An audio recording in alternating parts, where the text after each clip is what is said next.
Life cycle of सन पढ़ रहे हैं, लाइफ साइकिल ऑफ सन। तो ओवरऑल अगर स्टार का पढ़ेंगे लाइफ साइकिल,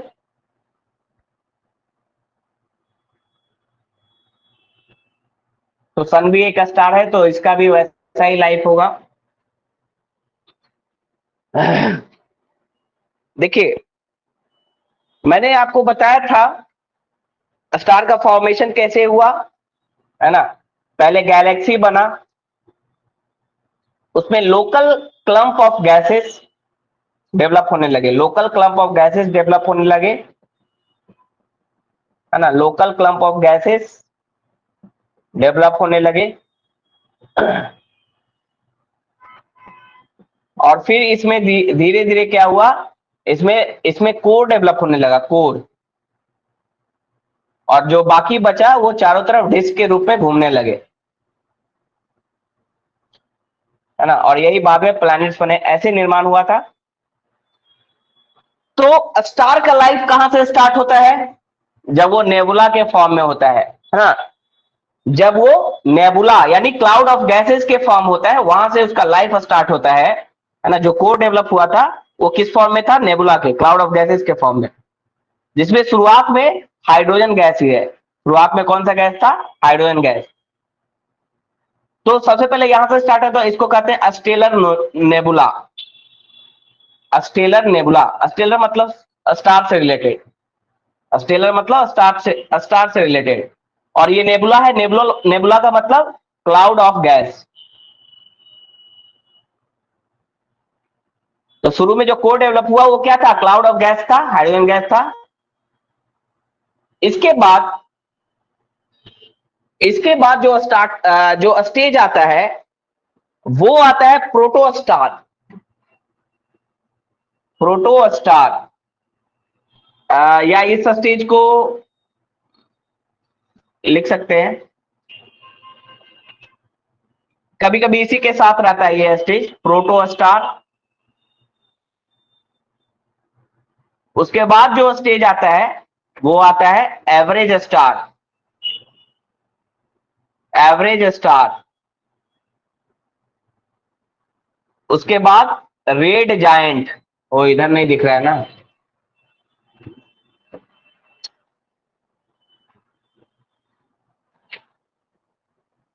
तो स्टेलर नेबुला से स्टार्ट होगा। नेबुला मतलब क्लाउड ऑफ गैसेस। यहां से प्रोटोस्टार,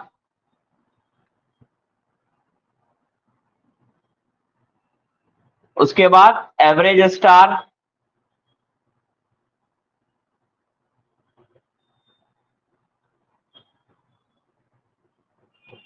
उसके बाद रेड जायंट,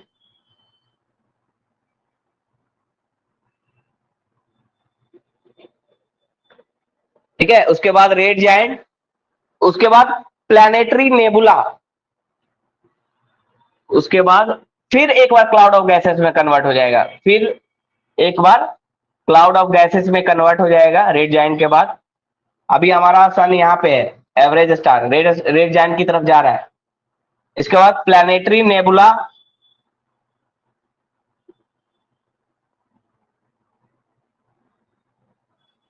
है ना, प्लैनेटरी नेबुला बनेगा।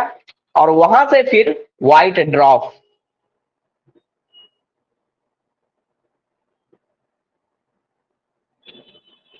व्हाइट ड्रॉप,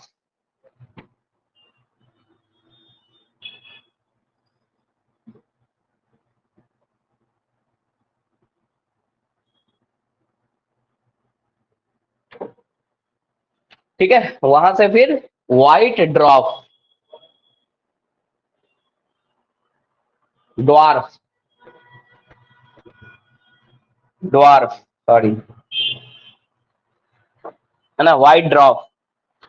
एक ये तरीका है। दूसरा तरीका क्या है, दूसरा क्या होता है, जब बहुत बड़ा स्टार होता है, जब इससे बहुत बड़ा यानी 3 टाइम्स मोर देन सन, यहाँ पे मैसिव स्टार बनता है। यहाँ एवरेज बना ना, यहाँ पे मैसिव स्टार बन जाएगा, massive star 3 times more than sun. इसके बाद सुपर रेड जायंट, इसमें भी रेड जायंट बने, लेकिन super red giant, super red giant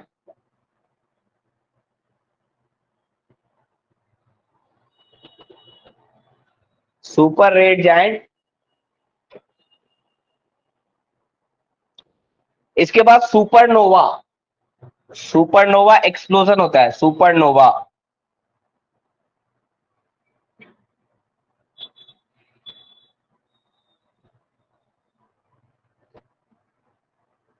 और इससे फिर दो तरह का बनता है, एक बनेगा न्यूट्रॉन स्टार और दूसरा बनेगा ब्लैक होल।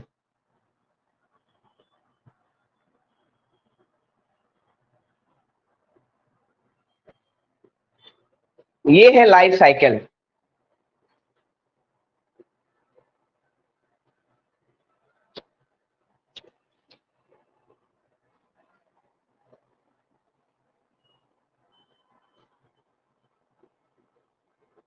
देखिए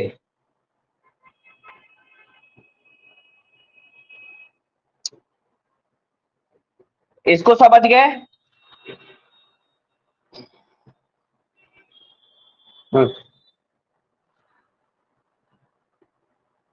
इंटरनेट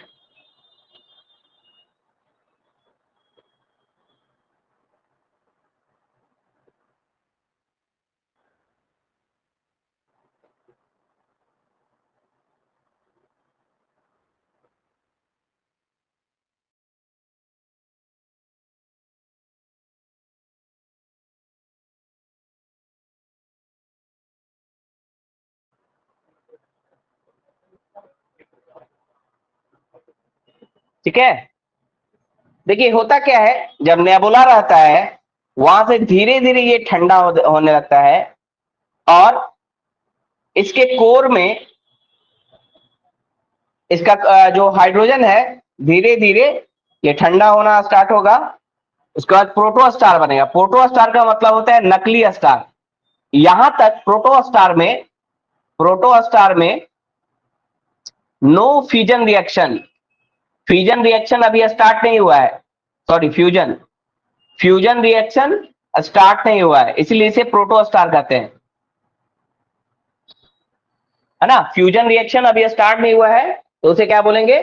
प्रोटोस्टार, है ना। स्टार की तरह दिख रहा है लेकिन वो उसमें अभी फ्यूजन रिएक्शन नहीं है, यानी हीट और लाइट यहां से डेवलप नहीं हो रहा है। जब इसमें हीट फ्यूजन रिएक्शन स्टार्ट हो जाएगा तो उसे बोलने लगेंगे average star. Fusion reaction started,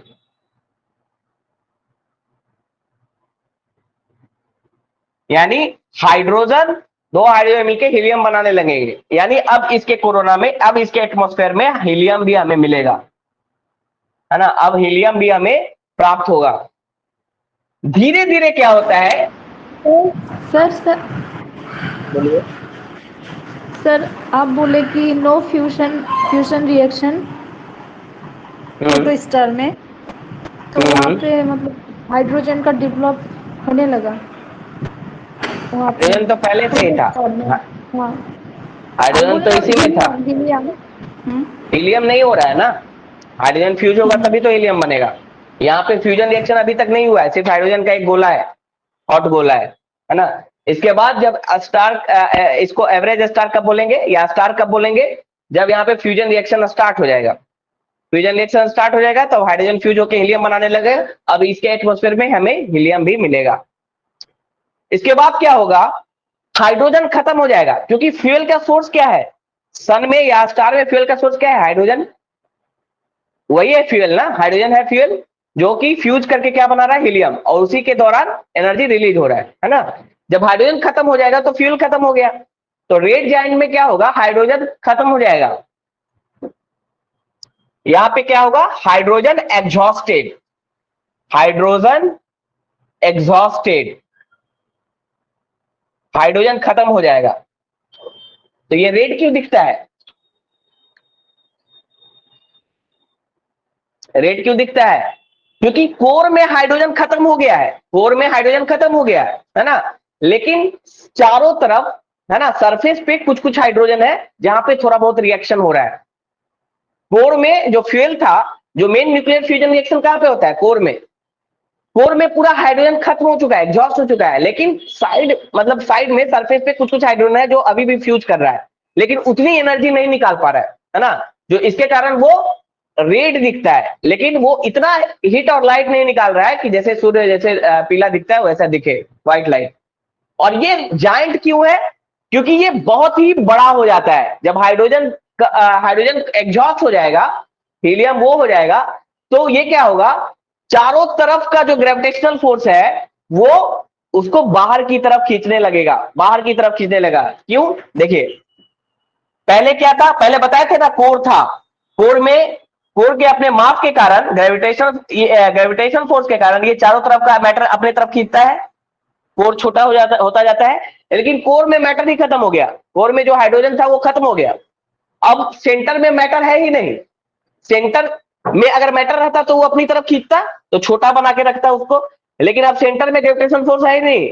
अब चारों तरफ ग्रेविटेशन, यहां पे मास है, यहां पे मास है, तो ये अपनी तरफ खींच रहा है, ये अपनी तरफ खींच रहा है सेंटर को, तो ये फैलेगा कि नहीं?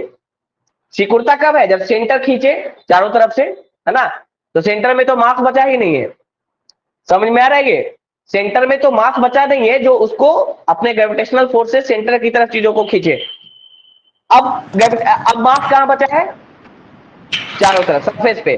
तो सरफेस खींच रहा है अपनी तरफ, तो सरफेस जब अपनी तरफ खींचेगा तो वो फैलेगा, और इसीलिए ये क्या है? Red giant. रेड क्यों है बताया मैंने, क्योंकि कोर में न्यूक्लियर फ्यूजन रिएक्शन खत्म हो चुका है, फ्यूल खत्म हो चुका है। अब सरफेस पे कुछ कुछ है हाइड्रोजन जिसमें न्यूक्लियर फ्यूजन हो रहा है, उसके कारण थोड़ी बहुत एनर्जी हमें मिल रही है, और वो रेड दिख रहा है ना। जायंट क्यों है? जायंट मतलब विशाल। विशाल क्यों होता जा रहा है? क्योंकि अंदर का ग्रेविटेशनल फोर्स खत्म हो गया है। सेंटर में ग्रेविटेशनल फोर्स होगा तो खींचेगा ना, ग्रेविटेशनल फोर्स से अपनी तरफ चीजों को खींचता, सिकुड़ता है वो।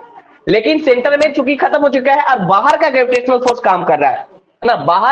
बाहर यहाँ पे मास है, तो बाहर अब चीजों को फैला रहा है ना, जिसके कारण ये फैलने लगता है। जब सन खत्म होगा तो बहुत बड़ा दिखेगा, रेड जायंट दिखेगा। इसी फेज को कहते हैं रेड जायंट, जहां पे हाइड्रोजन एग्जॉस्ट हो जाएगा। एक टाइम ऐसा आएगा, ऐसे फैलते फैलते ये फट जाएगा ना, खत्म हो जाएगा। फैलते फैलते क्या होगा? फट जाएगा, और फिर से वो गैसेस और डस्ट पार्टिकल के रूप में रहेगा। फिर से क्या हो जाएगा? गैस और डस्ट पार्टिकल से बचेगा, और कुछ नहीं, है ना। सन एक जो अभी कोर है, कोर रहेगा ही नहीं, वो क्या हो गया? कोर छोटा होता जा रहा है और बाहर फैलता जा रहा है। एक टाइम ऐसा होगा सिर्फ बड़ा क्लाउड ऑफ गैस दिखेगा। कोर रहता है, उसी को ना स्टार कहते हैं। स्टार क्यों बना? नेबुला से स्टार वो क्यों बना? नेबुला में क्या था? क्लाउड ऑफ गैसेस था। लेकिन स्टार क्यों बना? क्योंकि उसमें कोर डेवलप हुआ, और कोर में क्या था? हाइड्रोजन, जहां पे न्यूक्लियर फ्यूजन स्टार्ट हुआ, यही था ना। अब क्या होगा? कोर है ही नहीं, कोर बचा ही नहीं, कोर तो खत्म हो गया फ्यूल। अब तो और फैला है ना, फैल के इतना बड़ा हो गया कि वो एक क्लाउड ऑफ गैसेस की तरफ हमें सिर्फ दिखेगा, जिसमें सिर्फ गैस रहेगा, ना लाइट रहेगा, ना हीट रहेगा, ना कुछ रहेगा। क्या बचेगा? वो सिर्फ गैसेस की तरफ, जिसे क्या बोलेंगे? Planetary nebula.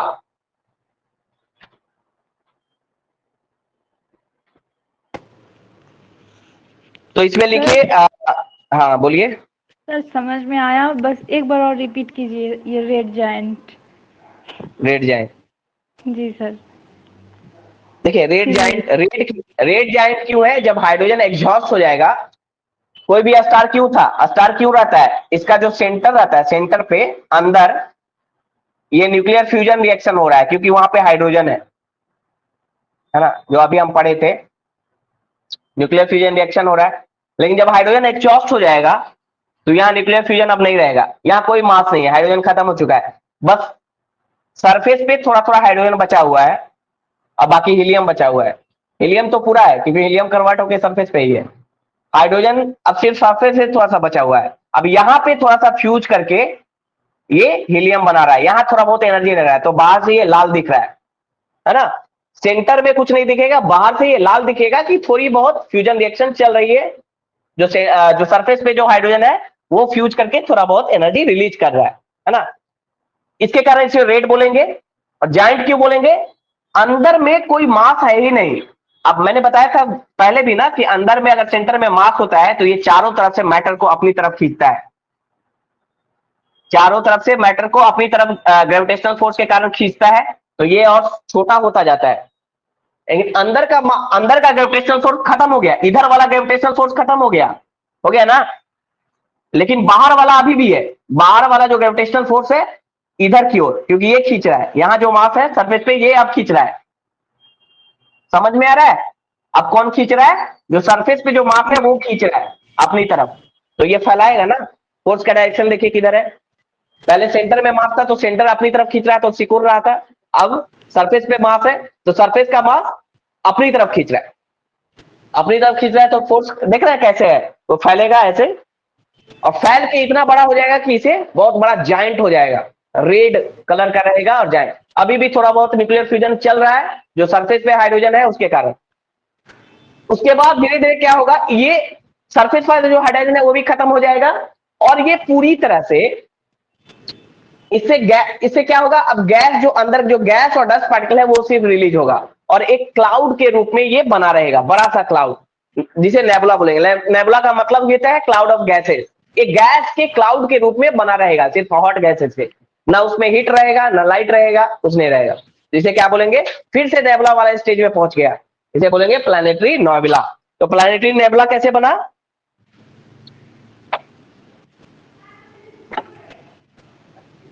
प्लैनेटरी नेबुला क्या है? ये ह्यूज सेल ऑफ गैस है, ह्यूज सेल ऑफ गैस है, huge cell of gas and dust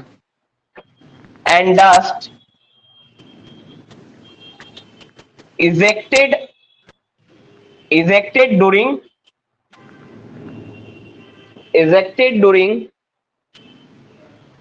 the last stage of red giant, the last stage of red giant।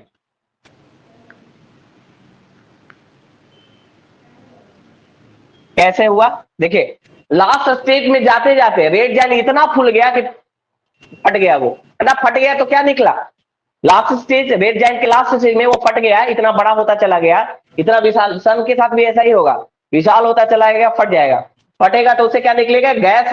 अंदर क्या है, गैस और dust particle है, तो गैस डस्ट पार्टिकल का एक धुआं क्रिएट होगा, एक क्लाउड क्रिएट होगा, इसलिए इसे क्या बोलेंगे, प्लैनेटरी नेबुला। और फिर वहां से ये व्हाइट ड्रॉप में कन्वर्ट होगा। ड्रॉप मतलब होता है बौना, है ना, ड्रॉप मतलब होता है बौना। व्हाइट ड्रॉप क्यों बोलेंगे इसको, अभी बताते हैं। इसमें लिखिए, इसमें क्या होगा, very small very dense hot star made mostly of carbon,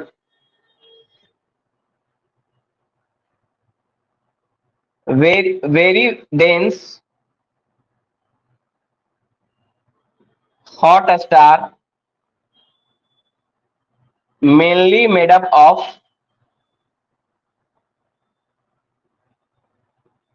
carbon. अब देखिए व्हाइट ड्रॉप क्यों बोले इसको, देखिए यहां तो समझ गए, नेबुला हो गया, क्लाउड ऑफ गैसेस हो गया। इस क्लाउड में क्या है, गैस है और ज्यादातर कार्बन गैस है, हाइड्रोजन तो बचा ही नहीं, हाइड्रोजन बचा ही नहीं, ज्यादातर क्या बचा, कार्बन गैस, हीलियम गैस, यही सब बचा, हाइड्रोजन तो है नहीं। कार्बन जो डस्ट पार्टिकल है वो कार्बन के रूप में है ना, कार्बन बचा। जो विस्फोट होता है तो क्या बोलता है, काला काला धुआं रहता है, कार्बन ही रहता है ना। तो नेबुला में कन्वर्ट हो गया। नेबुला के बाद क्या हुआ, कोई भी चीज बताए थे जैसे नेबुला है, अब फिर इसमें कोर डेवलप होने लगा, फिर इसमें क्या होने लगा, कोर डेवलप होने लगा। इस नेबुला में जैसे शुरुआत में हुआ था, कोर डेवलप होने लगा, पार्टिकल्स एक साथ जुटने लगे, आने लगे सेंटर में, वही प्रोसेस जो शुरू में हुआ था, है ना। और लेकिन यहाँ पे क्या दिक्कत है, यहाँ पे हाइड्रोजन नहीं है।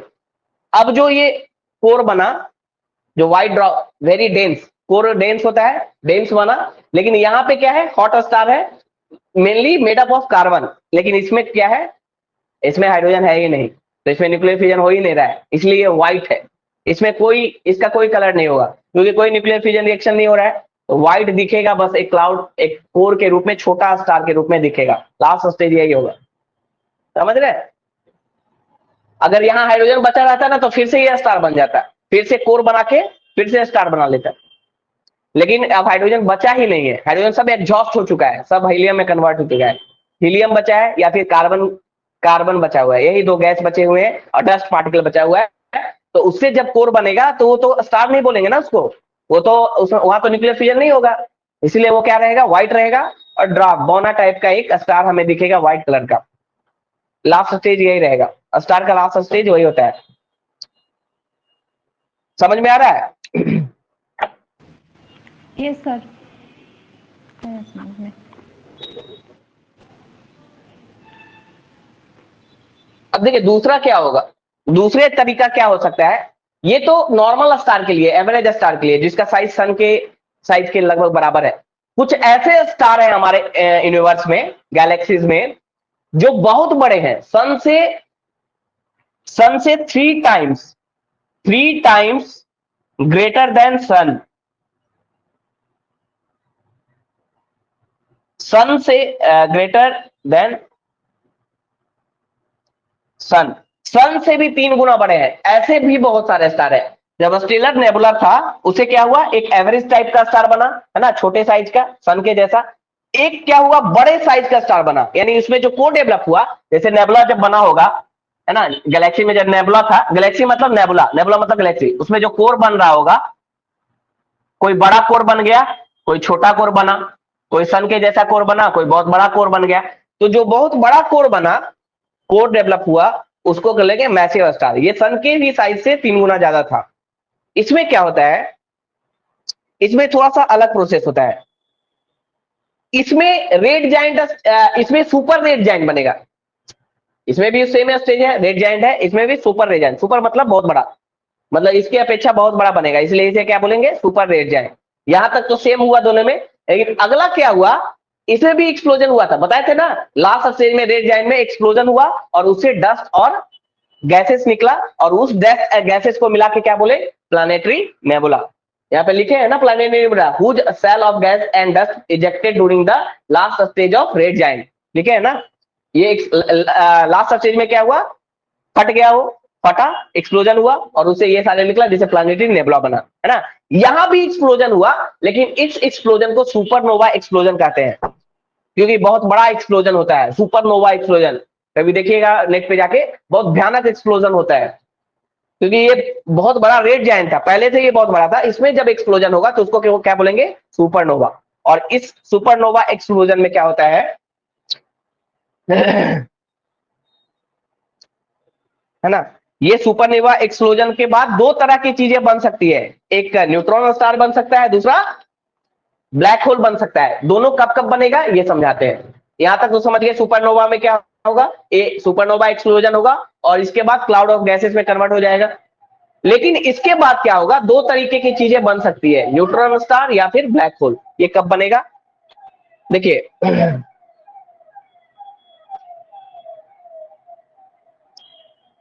ये न्यूट्रॉन स्टार कब बनेगा, जब इसका साइज, जो यहां साइज था, जब इसका साइज 1.5 से लेकर 3 टाइम्स ऑफ सन रहेगा, तो जो स्टार बनेगा वो बनेगा न्यूट्रॉन स्टार। 1.44, अच्छा 1.44 लिख दिए, 1.44 तो 3 टाइम्स, है ना, रहेगा तो न्यूट्रॉन स्टार बनेगा। और जब 3 टाइम्स से ज्यादा रहेगा तो क्या बनेगा, black hole. 3 times, more then 3 times,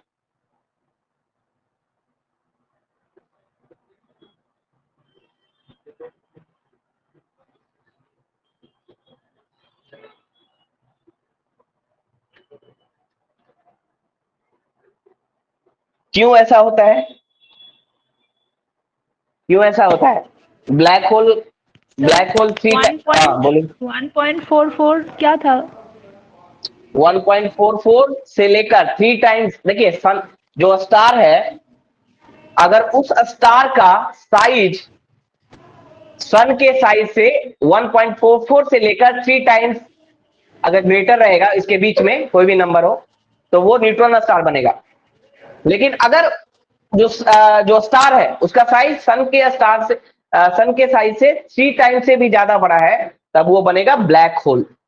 क्यों बनेगा, क्योंकि ये इतनी बड़ी साइज एक्सप्लोजन हुआ, एक्सप्लोजन के बाद क्या बनता है, नेबुला, क्लाउड ऑफ गैसेस बनेगा। तो या तो वो न्यूट्रॉन स्टार बनेगा या तो फिर ब्लैक होल बनेगा। ब्लैक होल क्यों बनेगा, ये इतना ज्यादा डेंस हो जाता है ना, क्योंकि साइज बहुत बड़ा है, ये इतना ज्यादा डेंस हो जाता है कि इससे लाइट भी पास नहीं हो पाता है ना।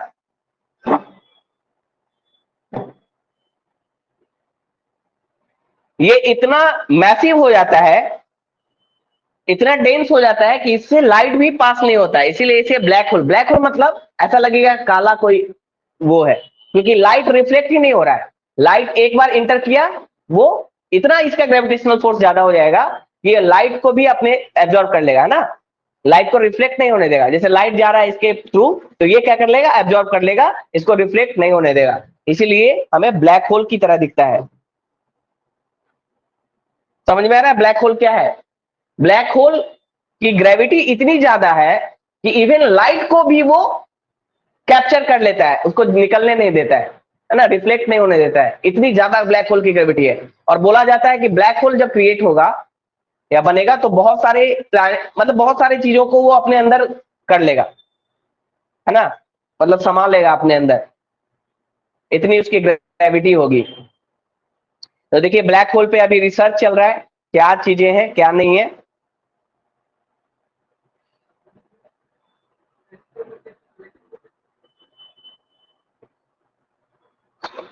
क्या बोल रहे हैं, समझ में आ रहा है। Yes sir.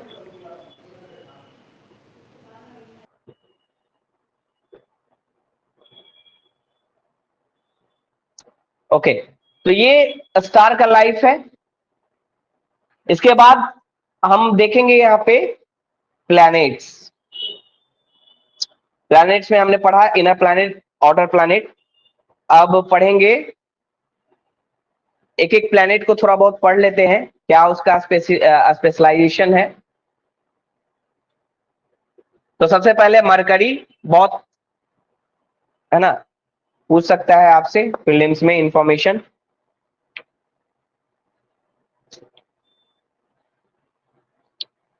एनसीईआरटी में चीजें नहीं दी हुई हैं और बहुत ज्यादा इस पे नहीं है, जीसी लियोंग में भी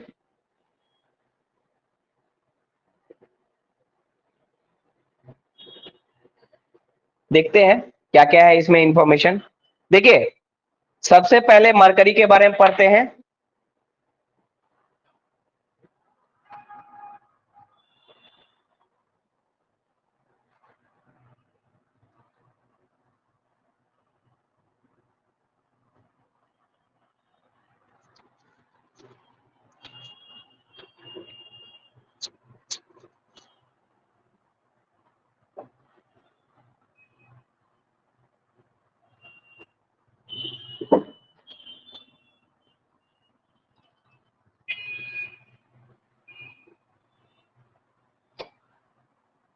बहुत कुछ समझने लायक नहीं है इसमें, बस फैक्चुअल ही चीजें हैं।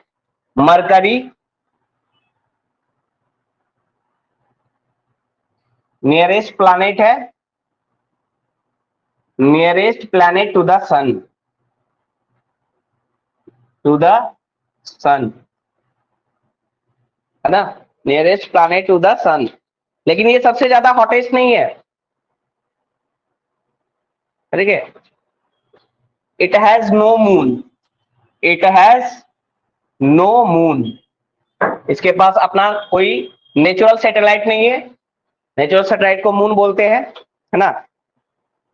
इसका एटमॉस्फेयर काफी थिन है ना, it has very thin atmosphere, या बोल सकते हैं नो एटमॉस्फेयर, या फिर नो मत बोलिए, थिन एटमॉस्फेयर।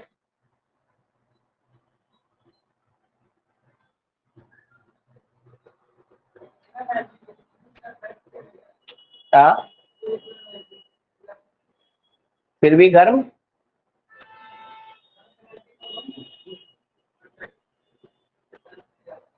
गर्म किया जाता है वीनस, एटमॉस्फेयर के कारण, अभी बताएंगे, है ना।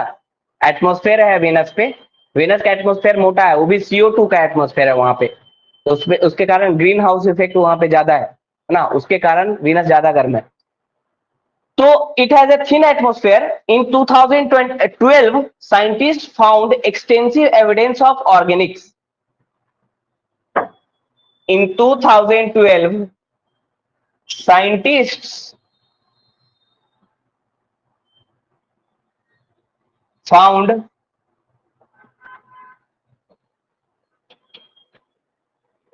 extensive evidence of organics. Extensive evidence of organic. देखिए लाइफ स्टार्ट होने के लिए सबसे जो इंपॉर्टेंट चीज है वो है ऑर्गेनिक। अगर किसी भी प्लेनेट पे ऑर्गेनिक है तो वहां लाइफ स्टार्ट हो सकता है ना, बट वहां पे ऑक्सीजन नहीं है। तो ऑक्सीजन नहीं है तो लाइफ स्टार्ट तो होगा लेकिन लाइफ सस्टेन नहीं हो पाएगा। अगर वहां पे कहीं भी ऑर्गेनिक्स है इसका मतलब लाइफ वहां पे स्टार्ट हो सकता है। इसको ऑर्गेनिक्स को क्या बोला जाता है? Building block of life. Building block of life. Organics मतलब कार्बन कंपाउंड है ना, वहां पे ऑर्गेनिक्स है जो कि बिल्डिंग ब्लॉक ऑफ लाइफ बोला जाता है, जिसे वो प्रेजेंट है। 2012 में साइंटिस्ट ने ये फाउंड किया है कि वहां पे लाइफ बन सकता है अगर ऑक्सीजन को लाया जा सके और कुछ सुविधाओं को, जो लाइफ सस्टेनिंग सुविधाएं दी जाए तो वहां पे लाइफ पॉसिबल है। As well as water ice in craters shaded from the sun,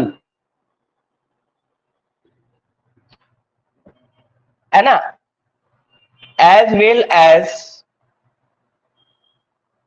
the water particles,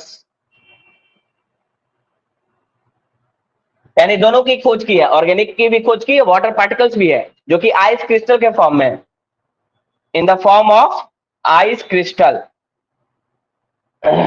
mercury पर आइस क्रिस्टल के फॉर्म में वाटर भी है।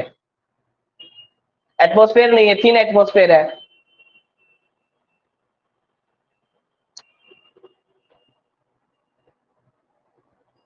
लेकिन बट लिखिए, but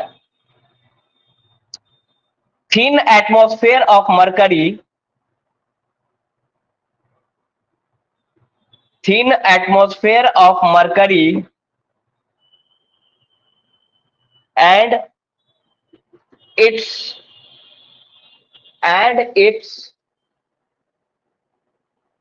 close proximity to the sun, and its close proximity to the sun, यानी बहुत नजदीक है सन से, to the sun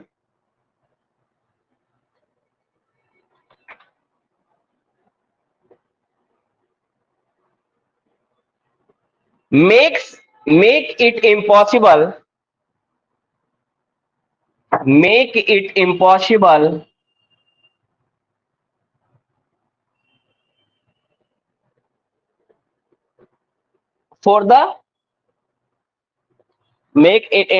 to host life। समझ रहे हैं? ऑर्गेनिक भी वहां मिला है यानी लाइफ स्टार्ट हो सकता है ना। वाटर भी मिला है क्रिस्टल के रूप में, आइस क्रिस्टल के रूप में। लेकिन दिक्कत क्या है? दिक्कत ये है कि वहां का एटमॉस्फेयर बहुत ही थिन है। थिन एटमॉस्फेयर है ना। एटमॉस्फेयर तो हमें चाहिए ना, जिसमें ऑक्सीजन भी चाहिए हमें, और बारिश के लिए भी एटमॉस्फेयर जरूरी होता है। जो भी फिजिकल ज्योग्राफिकल फेनोमेना होते हैं उसके लिए एटमॉस्फेयर जरूरी है। तो एटमॉस्फेयर नहीं है वहां पे, साथ ही साथ वो बहुत ही पास है ना, सन से बहुत पास है, जो कि उसे एक इम्पॉसिबल बना देता है कि वो लाइफ को सस्टेन कर सके।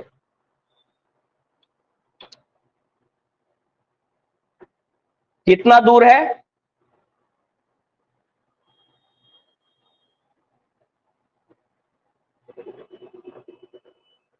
सबसे छोटा ग्रह भी है ना मरकरी, सबसे छोटा है ना। अर्थ, इधर अर्थ के बाद फिर वीनस, वीनस के बाद मार्स, उसके बाद मरकरी। मरकरी सबसे छोटा है ना, स्मॉलेस्ट।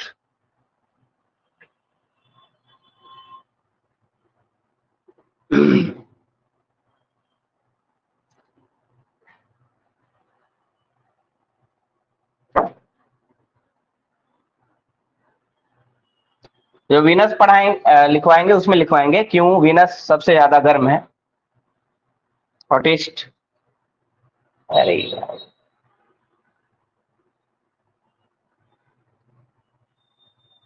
चिपक जा रहा है। ओ, हाँ।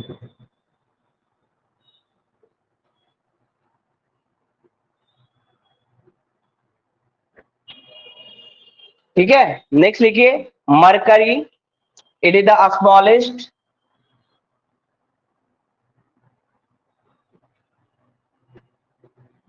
Smallest planet of solar system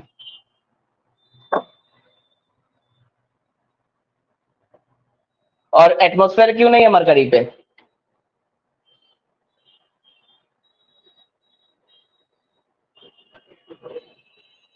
उससे क्या हो रहा है?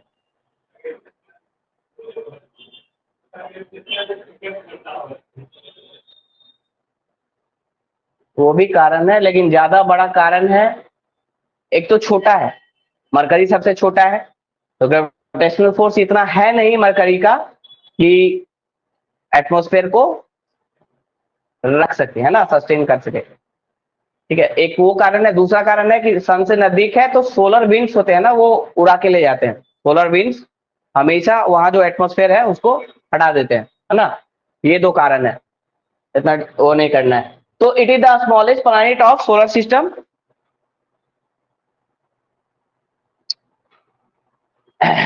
it is only it is only 36 million miles away from sun, millions miles away from sun।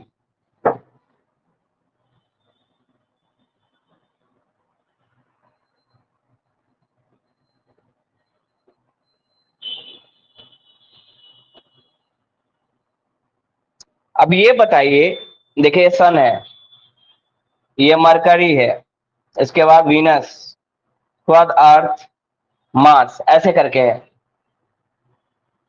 सन। तो मरकरी, जैसे जैसे हम आगे बढ़ते हैं टाइम पीरियड बढ़ता जाता है, यानी मरकरी सबसे कम टाइम में अपने ऑर्बिट को कंप्लीट कर लेता है ना। मरकरी सबसे कम टाइम में अपने ऑर्बिट को कंप्लीट करता है, तो वहां का ईयर कितना होगा? कम ही होगा ना, 365 से 88 दिन का वहां साल होता है, क्योंकि जितने टाइम में हम एक ऑर्बिट कंप्लीट करते हैं वही तो ईयर होता है, वही साल होता है ना। तो मरकरी सबसे कम दिन में, लिखिए, अरे यार सारा खत्म हो गया।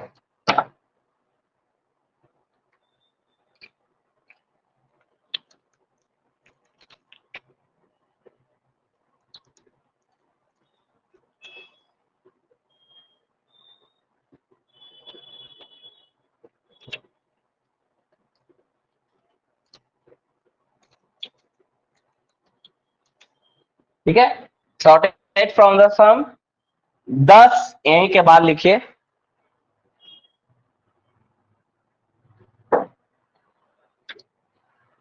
10, it completes one revolution in its orbit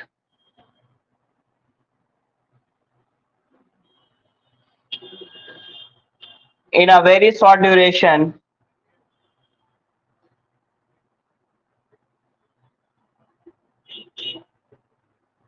one year on Mercury is of 88 days। सबसे नजदीक है, छोटे ऑर्बिट में घूम रहा है, जल्दी कंप्लीट करेगा ना, 88 दिन में ही कंप्लीट कर लेता है ना, समझ में आ रहा है? 88 दिन में वो एक रिवॉल्यूशन कंप्लीट कर लेता है सन का, इसलिए वहां एक साल में 88 दिन होता है। क्योंकि ईयर क्या होता है, ईयर में जब हम एक पूरा ऑर्बिट में एक रिवोल्यूशन कंप्लीट करते हैं उसी को ईयर बोलते हैं। कितने दिन में कर रहे हैं, 88 दिन में, इसलिए एक ईयर में 88 दिन। अर्थ जो है वो कितना कंप्लीट करता है, 365 दिन और 6 घंटा, 365 दिन और 6 घंटा में। ठीक है, अब और कोई इंफॉर्मेशन है यहाँ पे? ठीक है, और इधर देख लेते हैं। नहीं, ये this is all about mercury. और एटमॉस्फेयर क्यों नहीं है, क्योंकि इसका साइज सबसे छोटा है, ग्रेविटेशनल फोर्स उतना है नहीं कि वो एटमॉस्फेयर को होल्ड कर सके। ठीक है, आगे चलते हैं।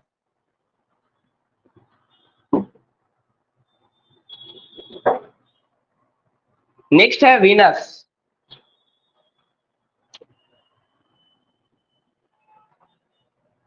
वीनस, शुक्र, शुक्र, ठीक है, इसमें लिखिए it also has no moons, it also has no moons. ये भी टेरेस्ट्रियल प्लैनेट है, टेरेस्ट्रियल मतलब अर्थ लाइक प्लैनेट है। It also has no moons. it is also called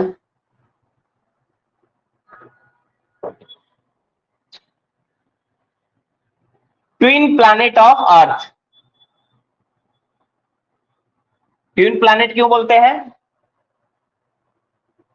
because it is very similar in size,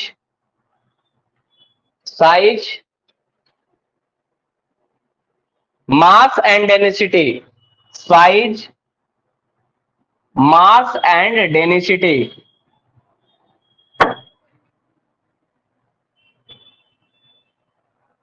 size, mass and density as that of earth। अर्थ से बहुत मिलता जुलता है, साइज भी एक ही जैसा है, मास भी एक जैसा है, डेंसिटी भी, इसलिए इसे ट्विन प्लैनेट कहा जाता है।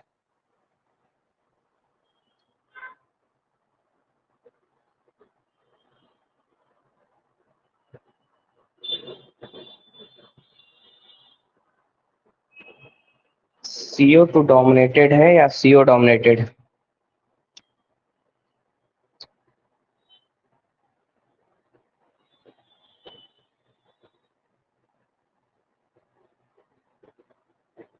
या इसे अर्थ ट्विन या ट्विन प्लैनेट बोलेंगे?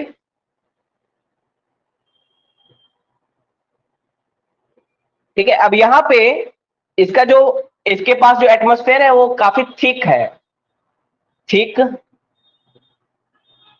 Toxic and carbon monoxide dominate करता है, कार्बन मोनोऑक्साइड डोमिनेट करता है।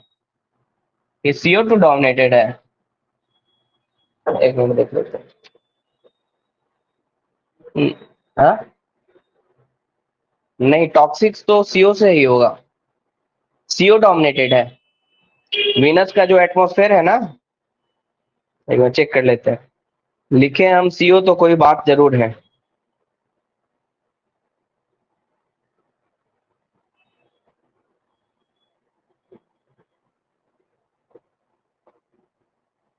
CO2 भी है, लेकिन डोमिनेट कौन सा गैस कर रहा है?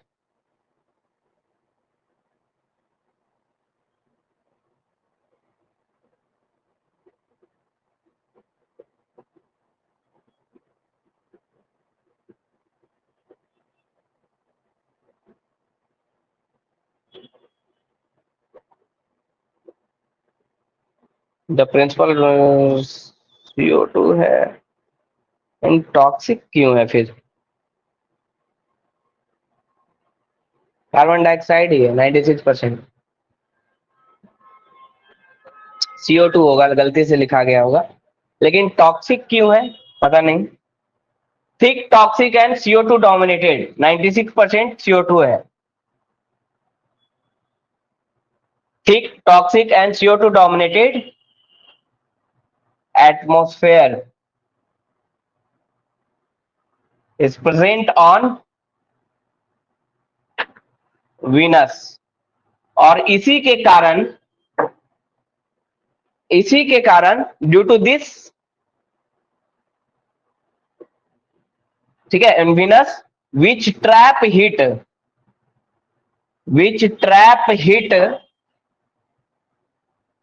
and make Venus hottest planet,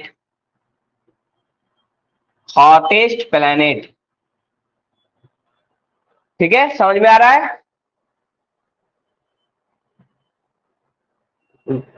सबसे नजदीक है मरकरी, लेकिन वीनस सबसे हॉटेस्ट प्लैनेट क्यों है? वीनस पे एटमॉस्फेयर नहीं है, सॉरी मरकरी पे एटमॉस्फेयर नहीं है, वीनस पे एटमॉस्फेयर है। और वो एटमॉस्फेयर का क्या काम है? वो एटमॉस्फेयर क्या ट्रैप कर रहा है? हीट को, ग्रीन हाउस इफेक्ट के कारण, और जिसके कारण वीनस सबसे हॉटेस्ट प्लैनेट है सोलर सिस्टम का। बाकी कल करेंगे। नेक्स्ट प्लैनेट CO2 के बाद क्या लिखे हैं? डोमिनेटेड, CO2 डोमिनेटेड, 96% CO2 है उसके एटमॉस्फेयर में।